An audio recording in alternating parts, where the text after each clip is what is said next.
Thank you all for being here today. Thank you for that humble introduction, Al. I want to thank my fellow members of the Profile and Courage Award Selection Committee and everyone at the library who makes this day possible. Today is a great moment for the library and for my grandfather's legacy, but it's just one day of the year. The men and women who work at the library and those who generously give to this institution ensure that President Kennedy's legacy remains alive and vibrant here every other day of the year when there are no cameras here watching them, but when thousands of people from all across the country and around the world come to learn, reflect, and find inspiration. Since taking over my mother's old job as ambassador to Columbia Point, this award has become quite meaningful to me. Coming to this library, walking through the doors, past the pictures of my grandfather, smiling and sailing through the 60s, to sift through a slate of impressive candidates, each of whom made tremendous sacrifices for their country, to select the winner of this award reminds me that courage is not as rare as we might think, and that we ought to remind ourselves of the unsung profiles in courage that we encounter every day in our own lives. Every year for 25 years, the Kennedy Library has given this award. Each recipient has symbolized the ideals and principles of service and sacrifice that my grandfather embodied as an individual and as a president. But for me, this year is particularly special.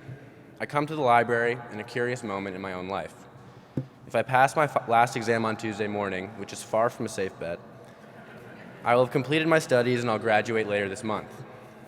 I'll leave Yale and step out into a world that faces a greater challenge than any other before it: climate change. My generation has grown up with this disaster looming ahead. From the sidelines, we've felt hopelessly frustrated as our leaders have failed to address this problem that we know exactly how to solve. Recently, as I thought about leaving Yale and stepping out into the world as it is today, I revisited my grandfather's commencement speech that he gave at Yale in 1962. It wasn't his best speech. It's really long and it's really boring. But for a Harvard graduate, I suppose that is to be expected. Two passages buried within caught my eye. And President Kennedy's words help explain the special significance of this year's award, and the profound importance of the courageous stand taken by the man sitting behind me. Speaking to the Yale crowd, President Kennedy said, "The great enemy of truth is very often not the lie, deliberate, contrived, and dishonest, but the myth, persistent, persuasive, and unrealistic." This holds true with respect to climate change. Most Americans don't believe the lie. A great majority believes that climate change is real. Yet inaction is justified by the myth that climate change is too large and daunting a problem to solve, that individual nations are powerless because every nation is culpable, and that no one person can make a difference. We challenge that view today by celebrating one man's courageous stand. A Republican congressman from South Carolina, Bob Inglis, had once rejected the idea that human behavior was altering the Earth's atmosphere. That changed when he traveled to Antarctica, where a group of scientists presented him with the evidence for man-made climate change. One defining quality of leadership and courage is the capacity to listen and to change. Bob deferred to these experts and to the undeniable evidence that he saw for himself. He had the courage to admit that he'd been wrong. Back at Yale in 1962, President Kennedy ended his speech with a call to action. He said, "There is a show in England called Stop the World, I Want to Get Off. You have not chosen to exercise that option. You are part of the world and you must participate in these days of our years in the solution to the problems that pour upon us." Bob Inglis didn't want the world to stop or to get off of it. Bob Inglis did not neglect his responsibility. He chose to participate fully in these days of our years and to work for a solution. He recognized that climate change is only frightening if we choose to sit and wait and do nothing about it.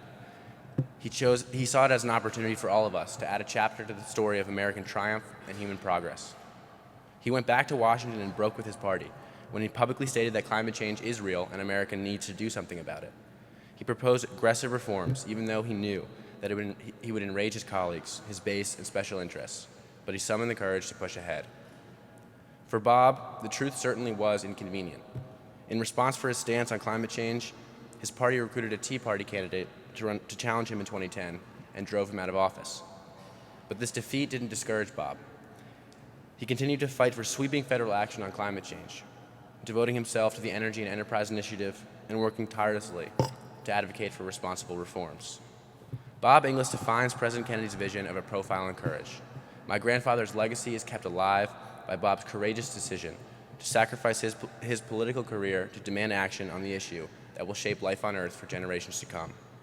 It is my honor to welcome to the stage a man with vision, courage, and resolve, the winner of the 2015 Profile in Courage Award, Bob Inglis.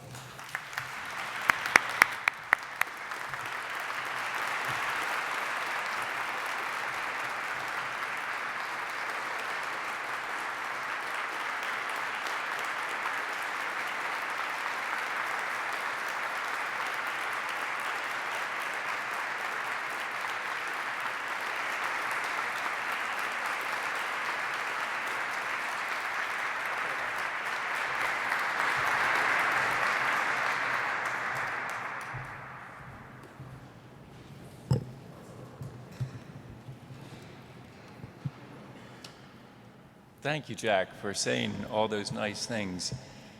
I can't imagine a more meaningful affirmation than a profile in courage. You know from the writing we've done together that I always dreamed of a part in Camelot.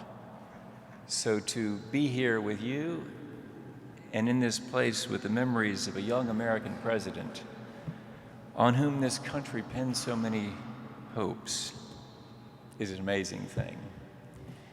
It's those hopes of a young America with a future before it that I wish to describe here today as a potential bright, shining moment for climate change.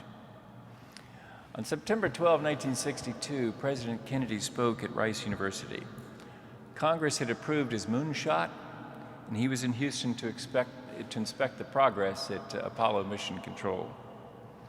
Sweltering in the September sun, because it was very hot that day, he started, "We meet in a college noted for knowledge, in a city noted for progress, in a state noted for strength, and we stand in need of all three.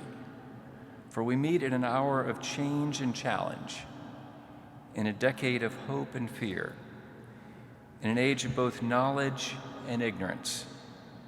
The greater our knowledge increases, the greater our ignorance unfolds." Okay, so it doesn't sound quite the same in Southern. But applying those words to climate change, our knowledge has increased, our ignorance has unfolded, and we're beginning to see the damage that we're doing to the remnant of Eden in which we live. We wish to act, but our fears tempt us to deny what we see. We want it to be that we're not responsible, because responsibility brings guilt, and guilt without redemption brings paralysis. But what if there is redemption? What if there are solutions available to us? Having read Profiles in Courage in early college, I knew I always wanted to be one of those. I knew then, and I know even better now, that the future has a few leaders and a whole lot of followers. That when leaders are optimistic, they're saying they believe in the people that they represent.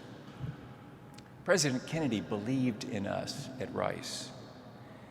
He said that some of the materials needed for the spacecraft hadn't even been invented yet. And he admitted that some of what he was saying there at Rice was faith and vision. But he said, "The vows of this nation can only be fulfilled if we in this nation are first, and therefore we intend to be first." I had hoped to be as inspiring on climate change, and perhaps the reddest district and the reddest state of the nation. Apparently, I didn't do it quite as well as President Kennedy. In Landrum, South Carolina, in the darkest days of the Great Recession, there was a debate under a big tent. The tent wasn't quite big enough for climate change. The moderator, a local Christian talk radio host, asked me and my 4 Republican primary challengers if climate change was real, man-made, and whether we could support a bill in Congress that would tax carbon emissions. The crowd laughed audibly. It was well known that I had committed the heresy of believing in climate science. My 2008 primary opponent had nicknamed me the Al Gore of the Republican Party. He didn't mean it as a compliment. This is now the 2010 cycle, and we had descended into the depths of the Great Recession. People were upset. They would happily receive the news that climate change was one thing we just didn't need to worry about. My affirmative answers, that climate change is real and human-caused, and that free enterprise can solve the problem if we tax emissions with equal and offsetting cuts to payroll taxes, were not well received. All of my opponents answered the moderator's questions in the negative, advancing the populist rejectionism of the Great Recession. Rejection of the science, rejection of all things Obama, and rejection more fundamentally of the notion that we can come together to solve really big challenges. I wasn't always so courageous on climate. In my first 6 years in Congress, 1993 to 99, I had said that climate change was hooey, Al Gore's imagination. All I knew was that Al Gore was for it, and therefore I was against it. After a 6-year hiatus doing commercial real estate law, I was reelected to Congress in 2004. Our son, the eldest of our 5 children, was voting for the first time that year. He came to me and said, "Dad, I'll vote for you, but you're going to clean up your act on the environment." That was step 1 of a 3-step metamorphosis for me. Step 2, I got on the House Science Committee and saw the wonders and the warnings of science in places like Antarctica. Step 3, I heard the call to love God and love people. People we will never know because they will come after us. Through Scott Herron, an Aussie climate scientist at the Great Barrier Reef. I came home and introduced an alternative to cap and trade, an emissions tax with equal and offsetting cuts in payroll taxes, together with a border adjustment that would impose a tax on imports. My political timing wasn't great, but I wouldn't change a thing. It's been a circuitous path, and one that I would not have chosen, but it's been a good path. Given a choice between the law of love and the law of politics, I know I chose the better. Those of us who are given this award for only sweat and tears are awed by those who have also bled. We can't match them. People like Congressman John Lewis of Georgia, a personal hero of mine, even though our voting records don't match up. And then there are other awards for those who have bled and died, servicemen and women who gave the last full measure of devotion, and public servants whose departures were not of their own making. Their impact was not only for their own times. One of them said, "What we need in the United States is not division. What we need in the United States is not hatred. What we need in the United States is not violence and lawlessness, but is love and wisdom and compassion toward one another and a feeling of justice toward those who still suffer in our country." That was Senator Bobby Kennedy in 1968 announcing the assassination of Dr. Martin Luther King Jr.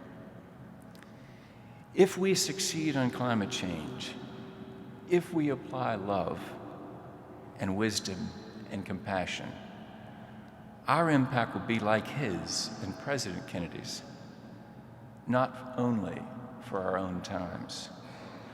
For what we do now will determine the future. I realize that some of my friends say, "No, you're arrogating to humankind control over God's creation." But isn't ours the same God who has said to us, I've set before you life and death, blessing and curse. Therefore choose life, that you and your descendants may live, loving the Lord your God, obeying his voice, and cleaving to him, for that means life to you and length of days. I set before you blessings and curses, the blessing of loving and providing for those who will come after us, the curse of not caring, the blessing of winning the future, the curse of missing the opportunity to lead, the blessing of risking a seat in Congress to explain what will become obvious while it's still appearing as novel and courageous, the curse of eking out re-election and losing the ability to face your children and children's children. For me, their love, their affirmation is worth more than a voting card in Congress. And since they have the greater claim on the future, they challenge us, don't they? They ask us, when are you going to do it? When is America going to rise to the challenge on climate change? Well, I think it's soon. I think it's before the decade is out. I think we're going to come together and get this done, because I believe that a pricing of carbon dioxide will be akin to what someone said of the financial crisis in 08-09. It's amazing how the impossible went to the inevitable without ever passing through the probable. The solution will come when we tame the tribalism that's developed on climate change. When tribes are under pressure, as we were in the Great Recession, adherence to tribal orthodoxy gets to toxic levels. In such times, it's dangerous but good to take the advice of a Palestinian businessman I met in Gaza. God gave us two eyes, he said, one to see from the perspective of another. When a member of Congress gets elected by his tribe and goes to Washington, he gets used to hearing the arguments of the other tribes. His blood pressure no longer rises when he hears their point of view, and he runs the risk of being detected and ruled heretical by the keepers of his tribe's orthodoxy. He has a choice to make. He can slam himself up on the right-hand wall, or if he's a liberal, on the left-hand wall, or extend a hand from that wall and try to reach to the other side. If tribalism has its weaknesses, it must also have some strengths. Tribes give us an identity. They help us interpret the world. They help us process the information and make decisions and judgments on the basis of shared values. So let's use that strength. Dare we stipulate that each of the tribes has some strengths to offer? Dare we go beyond the zero-sum game of grudging compromise and rise to creative collaboration? Dare conservatives ask, can free enterprise solve climate change? Dare progressives imagine a more efficient solution than a regulatory solution? Dare Republican presidential candidates to break out of the disbelief of the Great Recession, the agnosticism of I'm not a scientist, and the defeatism of we can't do it, we're not China, it will hurt our economy. Dare they answer the question with, you bet free enterprise can solve climate change? Dare the environmental left leave aside the naming and shaming for a cycle and let conservatives come back to themselves as people who accept science? Dare conservatives of faith, like me, celebrate the science?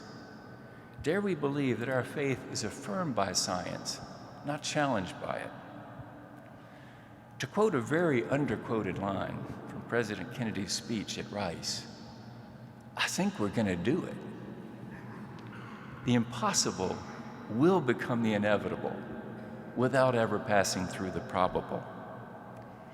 United, there is little we cannot do in a host of cooperative ventures, President Kennedy said in his inaugural address.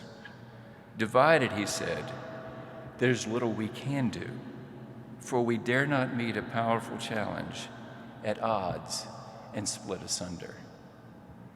We dare not face the challenge of climate change at odds and split asunder. Our scientists and economists can supply solutions that fit with our values. They're just waiting for our hearts to tell them to do so. Let's dare to love. Thank you.